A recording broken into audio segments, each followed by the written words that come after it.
All right. Well, I think she's in one of my classes, but they're a nice couple, and he makes wonderful hand-turned wooden objects. He's always out here at the Keep It Local show if we have it this year. We'll see. Okay, so I just roll out a nice flat slab. I would say it's 1/4 of an inch, maybe a little less, but it's not down to 1/8 of an inch. I like to have a nice sturdy bottom because, as my teacher Tani used to say, if you don't have a bottom, you don't have a pot. So I always try to make a nice substantial bottom. And I'm just going to start cutting a circle here because we're going to start with a circle on this one. Okay. And then, as always, I just have a little bag right here next to me to put my clay in, a bag of plastic. So I can keep my clay nice and wet. Okay. And I'm just going to take my little scoring tool. I'm so glad this camera's working better for you guys. I'm going to take this little scoring tool and just start to score the edge, just like that. I'm going to take a little bit of water and just slip the edge just a little bit. There. So it's a little wet. Not too wet. I don't want my coil to slide off the side of the pot, which if you get it too wet, sometimes that happens. And I'm just going to start rolling out. I did not pre-roll today. I forgot. So y'all are going to have to watch me roll a little bit. I hope that's okay. And I'm just going to start to stick this on. So I usually start the furthest point away from me, and I just start to pinch this onto the side of the pot. Okay. All the way around. Okay.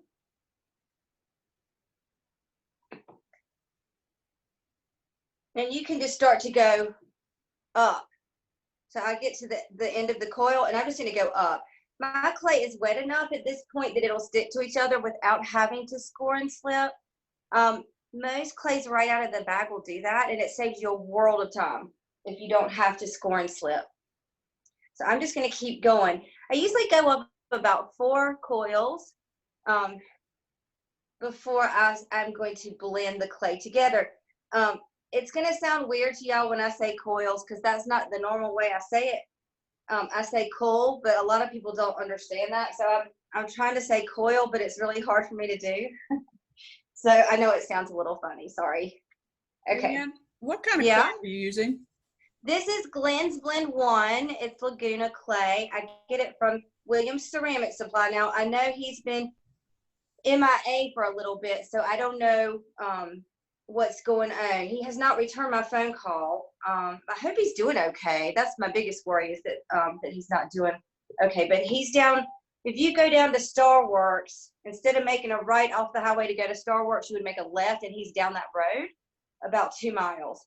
Okay, so I've gotten about 4. Now I've got 3 little coils on here now, and I'm going to start to blend the clay together so that you can't see these anymore.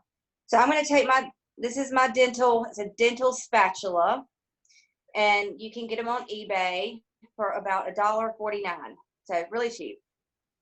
And I'm just going to use this to grab up underneath this. Let's see. I'll do it this way. Grab up underneath that bottom, and I'm going to pull the clay all the way up. Okay. This tool's great because it's thin and it can get in tiny spaces. And I like it because it's got so much surface to work with right here. So you got about 2 inches of surface to work with, and it can pull up the clay pretty fast. And I'm not going to fuss about this bottom right now. The bottom for me, I fuss with that when it's at this stage that I can pick it up, because there's no sense in fussing with the bottom when it's this wet. So we're not going to even worry about that. We'll worry about that when this thing dries a little bit. So I'm just blending all this together. And you want to start thinking about your shape. You know, how is this going to come out? Like how much of a breast of the pot down here that do you want? And I like a little bit down there. So I'm going to pull this out just a little bit. And I'm just pinching as I'm pulling this out. Okay. So I'm just going to have it come out a little bit. Now we're going to approach the inside here. I'm going to start pulling the clay, and I'm going to blend this all the way around like that. And then after that, I'm going to take a coil, I guess, If Mindy's out here, Mindy hates the word snake, so I'm trying to change that. I'm going to press this little coil, the extra coil, all the way around the seam, seaming the first coil and the bottom together. And that is just an extra precaution. I don't think this would come apart, but these are big pieces. And like I said before, Katani always said, no bottom, no pot. Okay. And I don't want it to stick to your bat. Okay. So if it starts to stick, all you have to do is pick it up, slip another bat under there, and there you go. Okay. And that way it'll be nice and dry. And I'm just going to smooth this real quick. I'm not going to fuss because the only time anybody's going to see the bottom of this bottle is when it breaks, and they won't care. So I'm not going to mess with it right now. Okay, I'm going to keep going up, and I'm going to start to go pretty fast because we have so little time together, and I want to show you these other bottles too. Okay. If anybody has any questions, just pipe in, and I'm just going to attach this. I'm starting, watch this hand, watch this hand. I'm starting to roll the coil.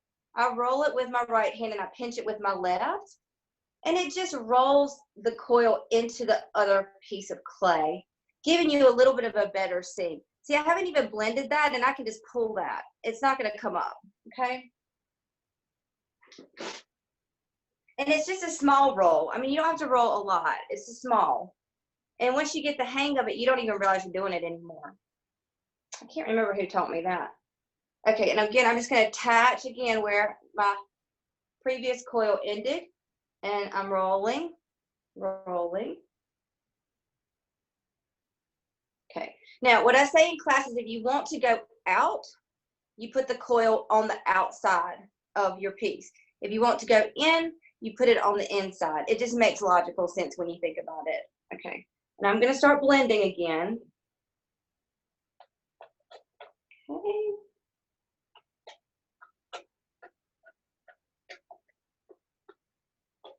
There we go. So I got a nice, smooth piece. It's pretty solid, okay?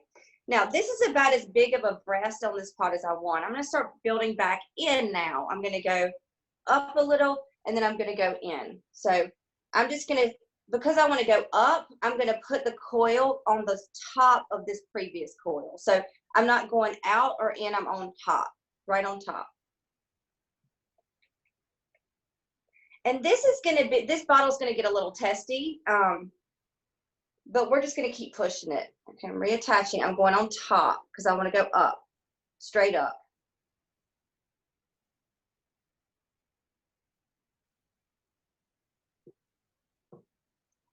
I put a bigger breast on this than I normally do when I'm building this fast. That tends to want to, oops, I dropped my snake. That tends to want to buckle right here. Okay, so I'm just going to keep pushing it. I think it'll be okay. So I'm still going right on top.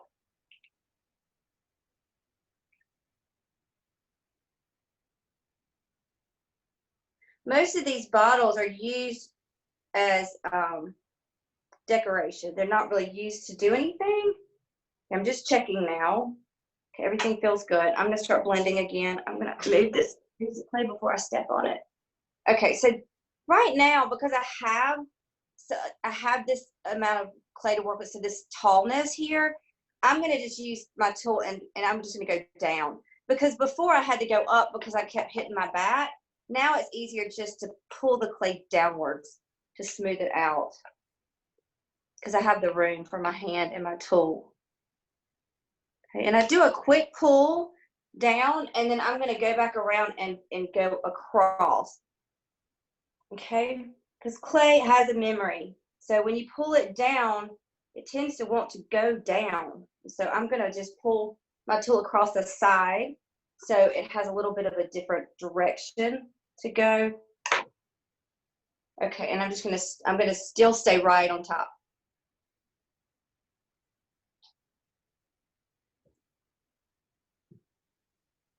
And then I'm going to start to go in just a minute. Okay. Now this clay has a little bit of grog in it. And so I was thinking before this class, what clays would be good at Art Alliance. And so if anybody wants to pipe in if I'm wrong, but I I thought that it was, I built with the speckled brownstone. I thought that went really well. It's a good building clay. It's not as fast as this clay. But Riverside Grit probably would be a really good building clay because it has so much grog in it. If anybody has any experience with the Riverside Grit and wants to pipe in, please do. It looks like a beautiful clay. Okay, so I'm again just going to start pulling down. My fingers inside are like this, and I'm just using them as support.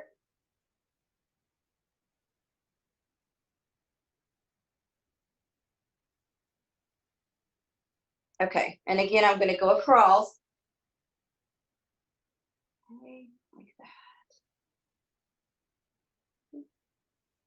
You can see it's starting to get really testy, right? We're going to keep pushing it though.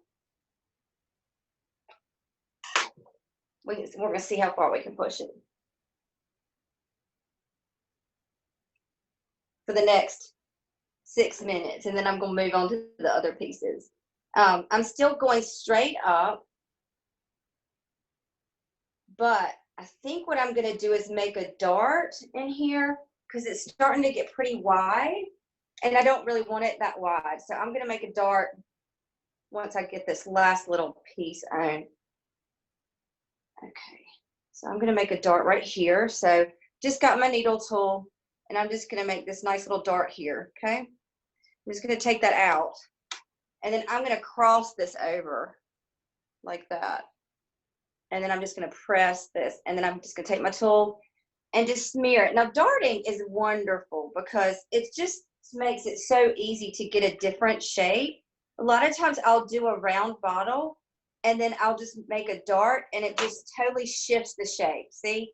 Like if I darted in even more, I mean, I could have it, it would be like this kind of shape, which can be really pretty. And it's very organic, and I like to kind of have an organic look. Now on the inside, I'm gonna take this dart back, right? The one that I cut out, and I'm gonna put that on that seam inside and just press it in, and that just supports where I cut. Okay, so I'm gonna see if you can see this. In there. Let's see, I don't have enough light in here. Oh well, let's see. Let's see if I can. Well, we just won't worry about it. You just push the dart back in there and squish it around. It doesn't look pretty. It just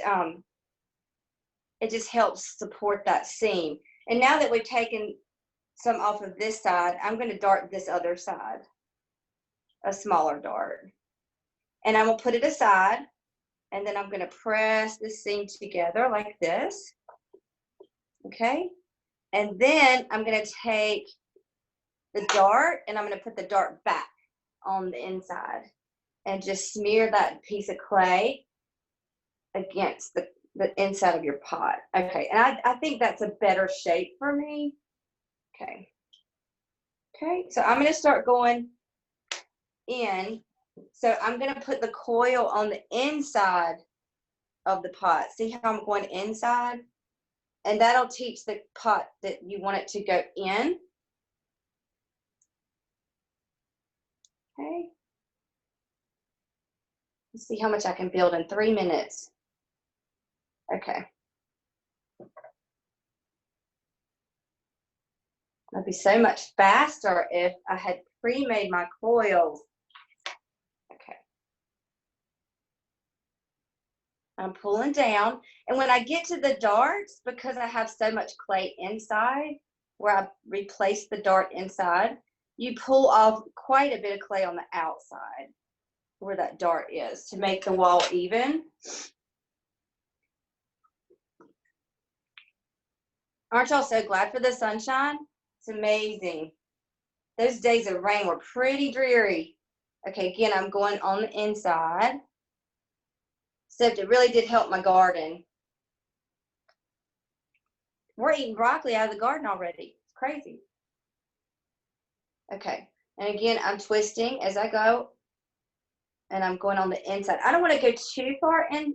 I kind of like just maybe go a little bit in and then up. These kind of pieces make great lamps. So my art person, Melanie, I make a lot of lamps. I don't have to do the lamp part, thank goodness, because I probably wouldn't do it right. But when you get back to clay, or if you have clay and you go into your den and you think, wow, it'd be so cool to have a lamp, you can make your own lamp. And there's somebody in Greensboro that will put them together for you if you don't want to go buy the lamp parts. But I know they have the parts at Lowe's and Home Depot, and also Michael's has them, I think. Okay. All right, so so just suppose that I keep going here, okay?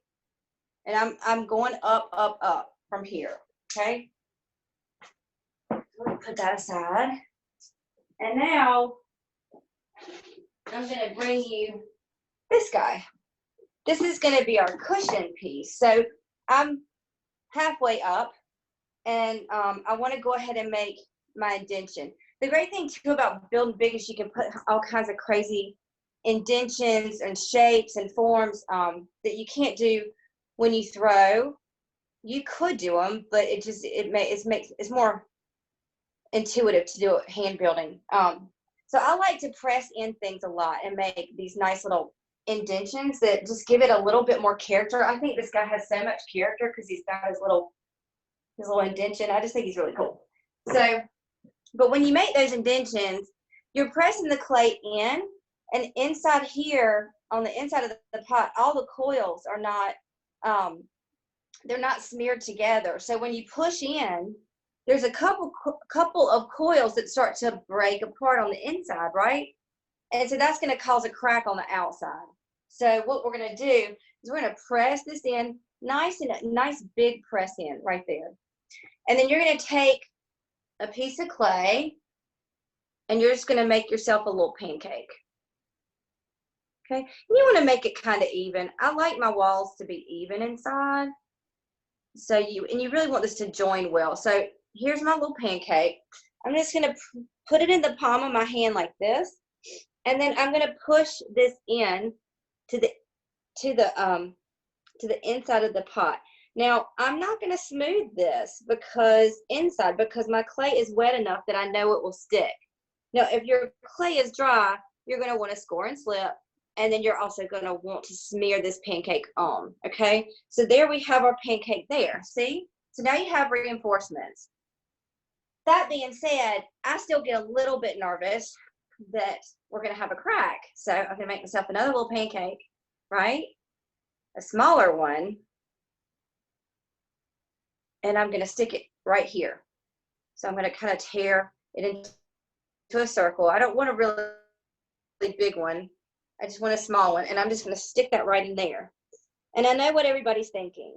What if you trap air in there, right? Well, that's highly possible.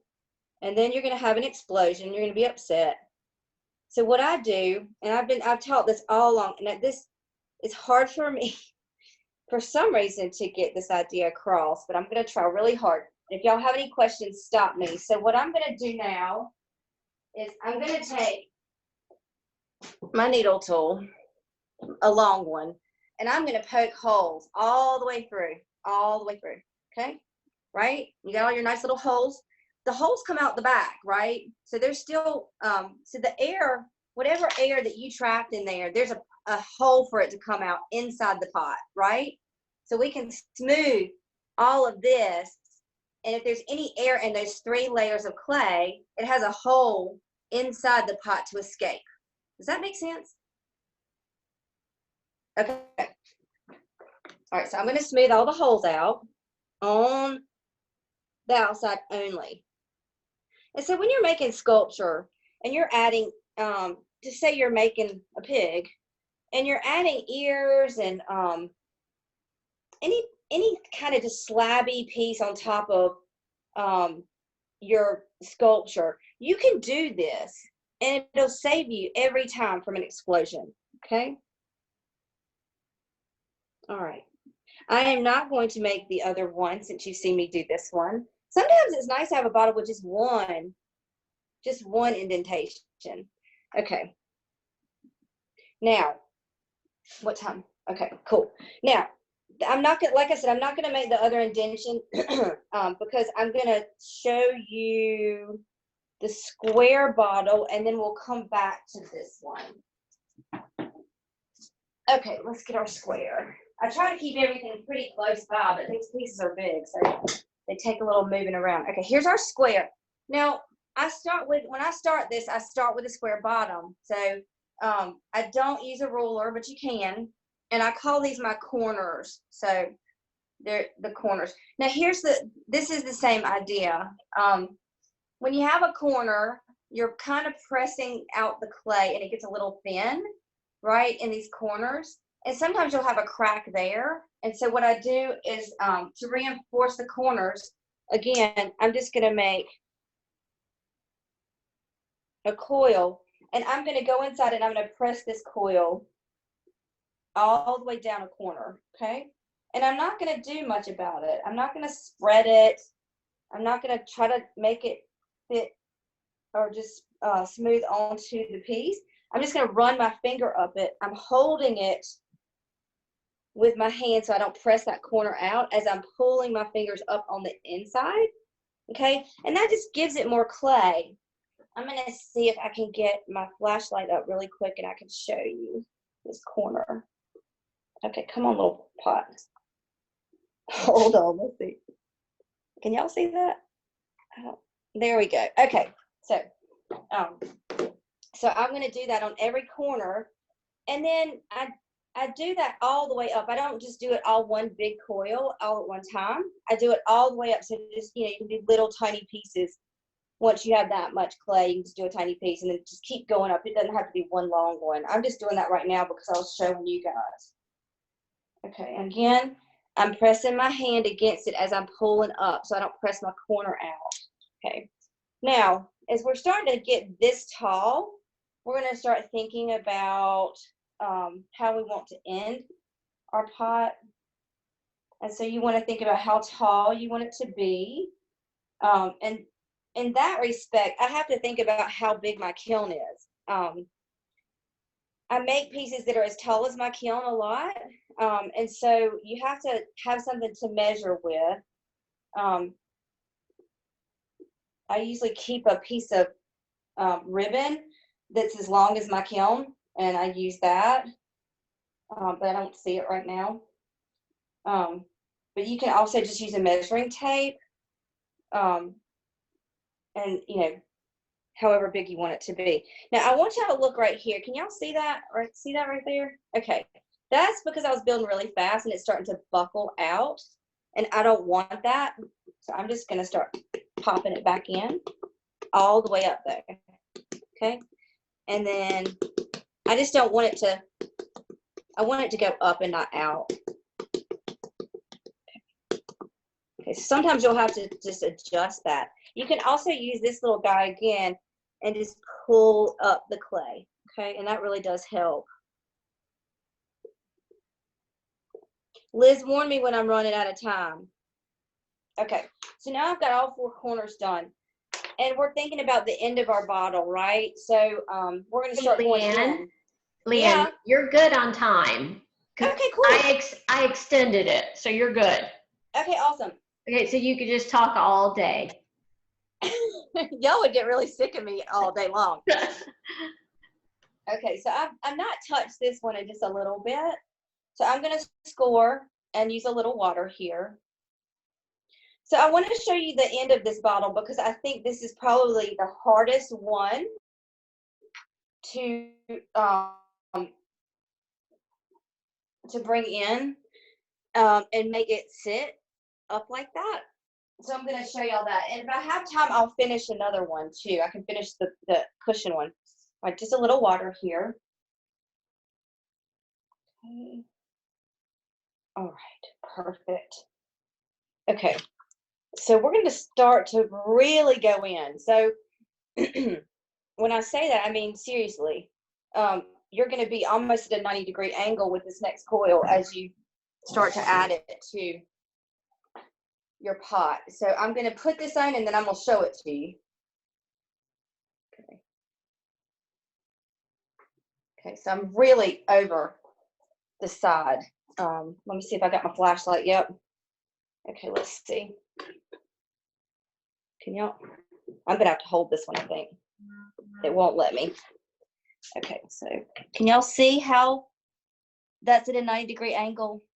So I'm going straight over, and you're gonna do that all the way around, and then I'll show you how to blend it. So you'll end up standing up a lot when you build these bigger pieces because they get tall and the table's tall. So, but you know, building on a smaller table, you'd be bending over in the beginning. I don't know which one would be better. Probably this way is the best.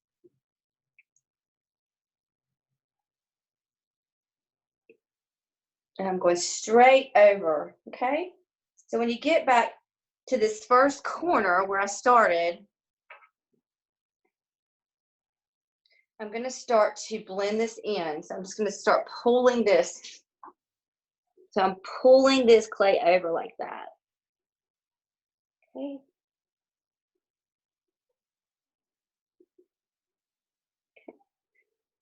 And I'm gonna do that all the way around. Now, I know you're probably thinking that I'm gonna add a coil inside, and you're right. So I'm gonna start thinking about putting another reinforcement in this bottle. And a lot of times, like I said, these reinforcements aren't always necessary. This clay is a beautiful clay. It does a lot of work for you.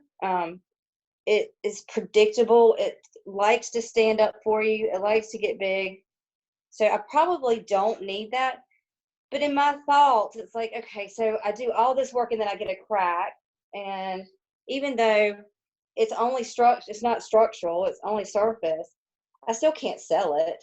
And I will end up with a lot of pottery sitting around in the studio. So, because I can't, if it just has a little tiny crack, I can't bear to throw it out.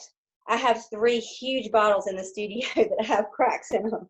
And my house is tiny, so I don't have really space for these huge things. And so they're just sitting there because I can't bear to throw them out. I will one day. Okay, so here's my little extra coil.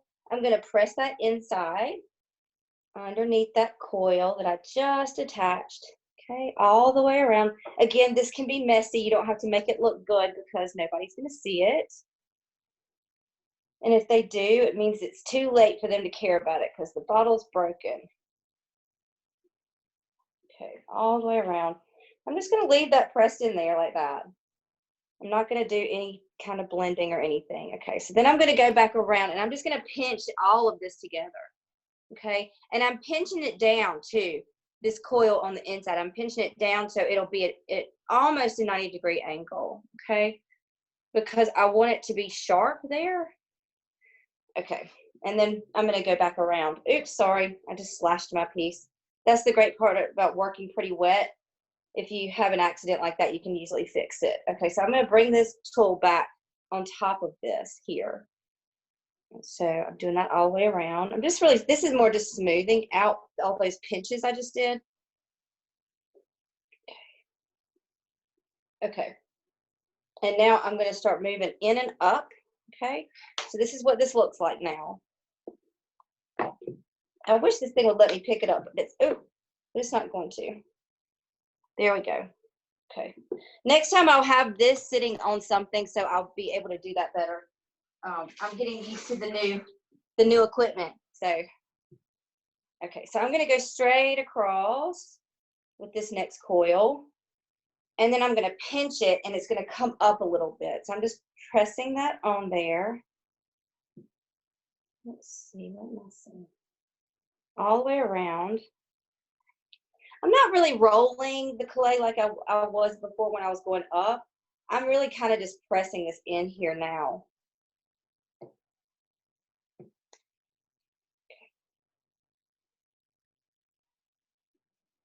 Okay. And then I'm going to keep doing that. So I'm going to go one more coil around. And I usually start in the corners. I'm not really sure why. All the way around. And I'm going to try.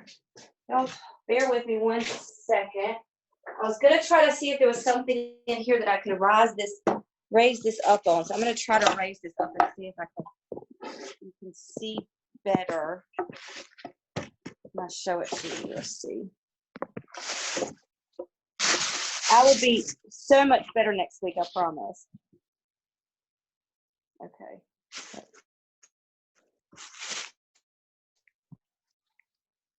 Okay. There we go. Now you can see better, I think. See? Okay. All right. And then I'm going to smooth this down. So I'm pulling down towards me.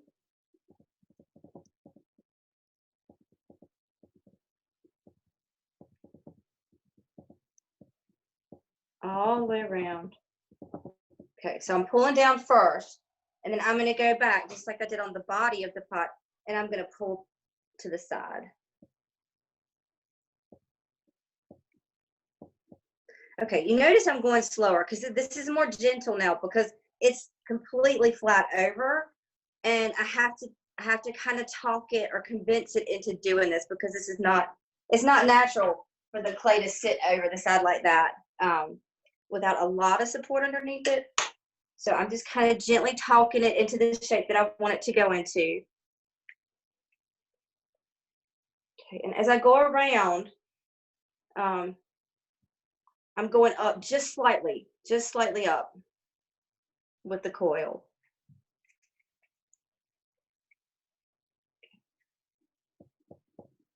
And I'm going to go around one more time. And so this is where it starts to get dicey because I can feel it starting to give. It doesn't want to stay.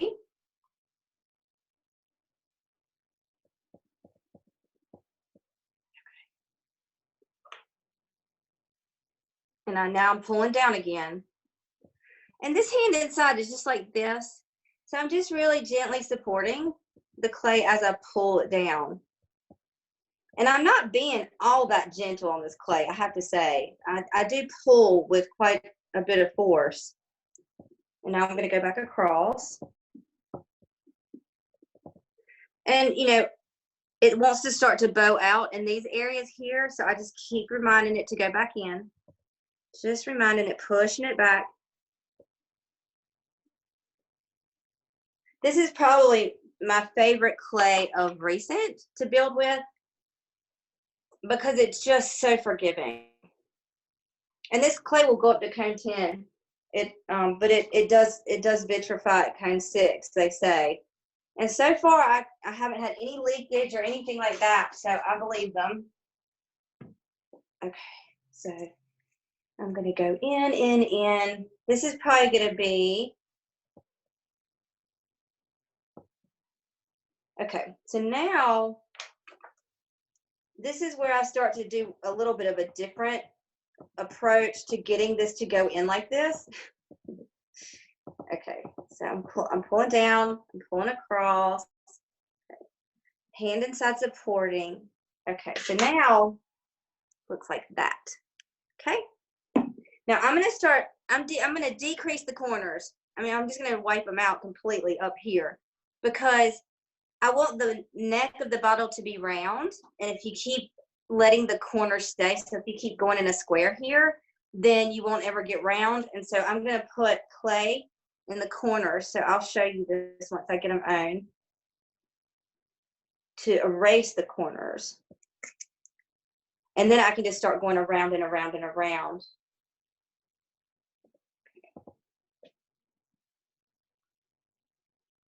I don't know if y'all can see that. This is so, you would not believe how squishy this clay is. But you can see I erased the corners.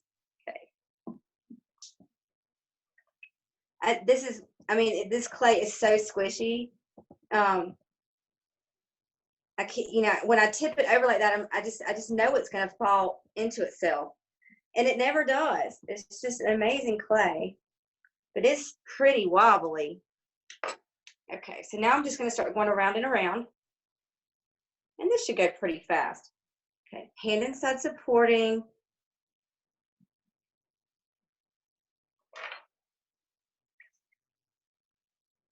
Now I did say before, now I carved these guys. So this would be a market bottle. It would go to furniture market, and it would be what they call alabaster. It's an Amico. No, it's Mako. It's a patchy matte white glaze, which is really popular with furniture market because everybody wants everything to be neutral. So I'll use that glaze, but on the this part of the piece, I'll have, I'll carve out a square, just a square here. And then that inside that square, it'll be the saturation gold. And so I'll just have a gold square on a white bottle. And it's pretty, I like it. I love that saturation gold. It's a nice glaze. It's beautiful. Okay. I know that I've seen some of it in the Art Alliance studio. Okay. Leanne, what are you firing to with that saturation gold? Kind of 5-6, like right in the middle of 5-6. Yours turns gold, not black, huh? It does, but it has to be really thick. Okay, thanks. Yeah, when they say put 3 layers on, put 3 layers on, seriously. Especially with the gold, because it does need to be super thick. But be careful, because it will run. I hate to say things like that, because it's confusing. I think the 3 layers is perfect. I think if you go any more than that, it might have a tendency to run on you. Okay, so now we're getting to the point where I'm going to start going up again. Okay. So Leanne, Yeah. if you can't do this like you do with it so wet and you need to dry it, if you dry it with a heat gun or something like that, will the insides crack more or anything, or you think that it's all okay? I wouldn't use a heat gun. I know people out there use them, and that's great. I feel like it just pushes the clay too far, and you will get more cracks. So what I would recommend is that you put it in front of a fan and let it set up, and then I love you. I was just telling Will goodbye. I put this stuff in front of a fan. When I get these really, really large ones, like this one, you know, this is huge. This sat in front of a fan about right here. Okay. So once it started wobbling on me, I stuck it in front of the fan. Okay. And then depending on the clay is going to depend on when you need to check it, because this clay dries really fast in front of the fan. I mean, I have to watch it. But like the B-Mix, I put it in front of the fan, it takes forever. And it depends on the density of your clay. So those whiter clays are going to take longer to dry than this type of clay. And I would bet that Riverside Grit would dry pretty fast. So Okay. if that helps. But I usually have 3 of these going at once. Like I'll do half of one, put it in front of the fan, and then by the time I get the 3rd one in front of the fan, the first one's ready to go back on and build up. And I wouldn't stick them in the sun either. I used to stick stuff in the sun, and what I realized is that the sun, the direction of the sun, it'll dry the piece on one side instead of all the way around it. But a fan will blow the air all the way around the piece, and so it dries evenly. If that makes sense. Okay, so sorry, I was talking when I just did this. Okay, so okay, so you're flat here, right? We're all the way across. So I just take the clay and I just start to make a lip right here to go up. Okay, and that's just going to be the beginning of the neck of my bottle. And I'm going to take the clay and I'm going to put it on top of that little lip that I just made. Okay, and that'll reinforce the neck. Okay, and I will go ahead and smooth this here. So I'm going to just pull that clay down, fingers inside, helping the clay be supported. Okay, like that. And I'm just going to go up, and that'll be it. Except this is a little off center. Do I care? I don't think I care. We're just going to go up. Okay, and I'm directly on top of this coil now. I'm going straight up, all the way around.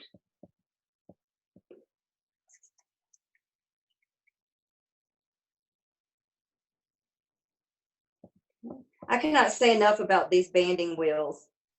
They are amazing. I've had this one for 20-something years, and it's still, I've never oiled it, and it still just spins like a dream. Okay, I'm going to pull the clay down. I have the same banding wheel that y'all do in the studio, the same brand.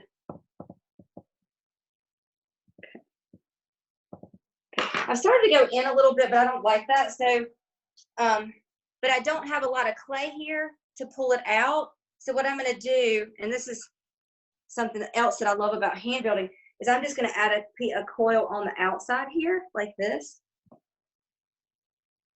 And then I can pull the clay out because I've added extra clay here. Okay, so I'm just going to pull that out. And this is where you kind of get a little fussy, because a lot of the personality of your bottle comes from the neck and the shape of the neck. And so this is where I would fuss the most, I think, is this part. I just recently did this sculpture. And see, that's too wide for me, that neck. So I'm going to do another dart, a small dart. Okay, like that. See how small that is? Tiny. And I'm going to push this, I'm going to overlap this clay on top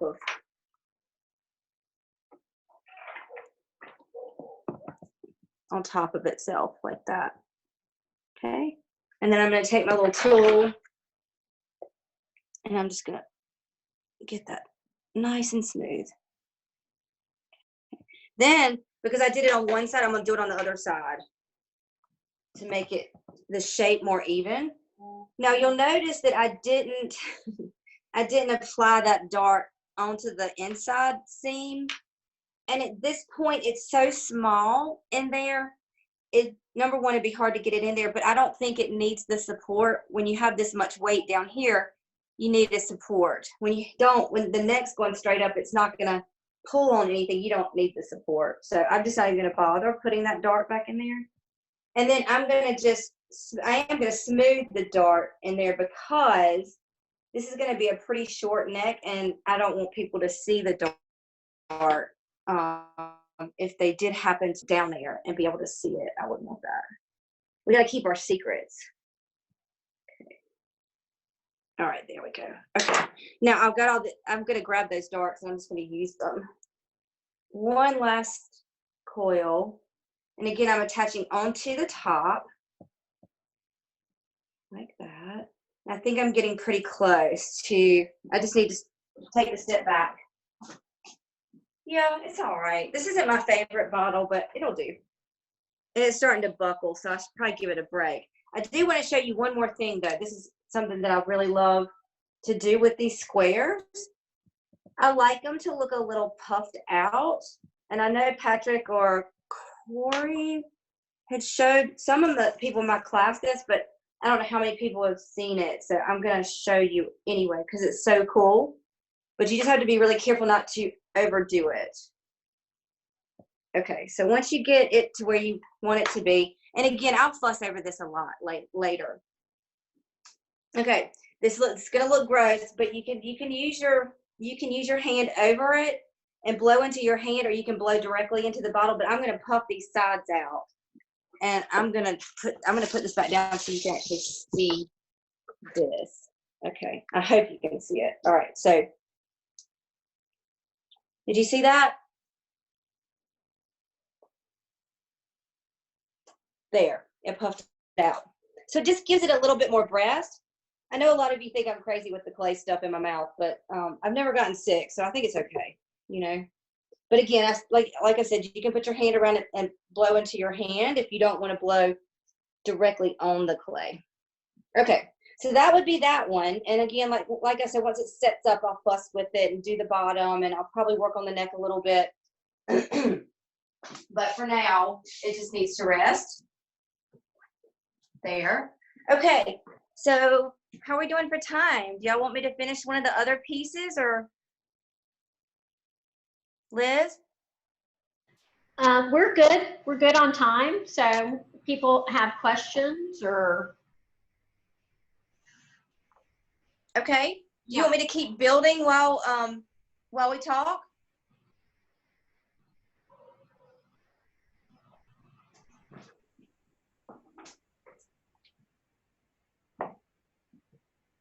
Anybody have any questions?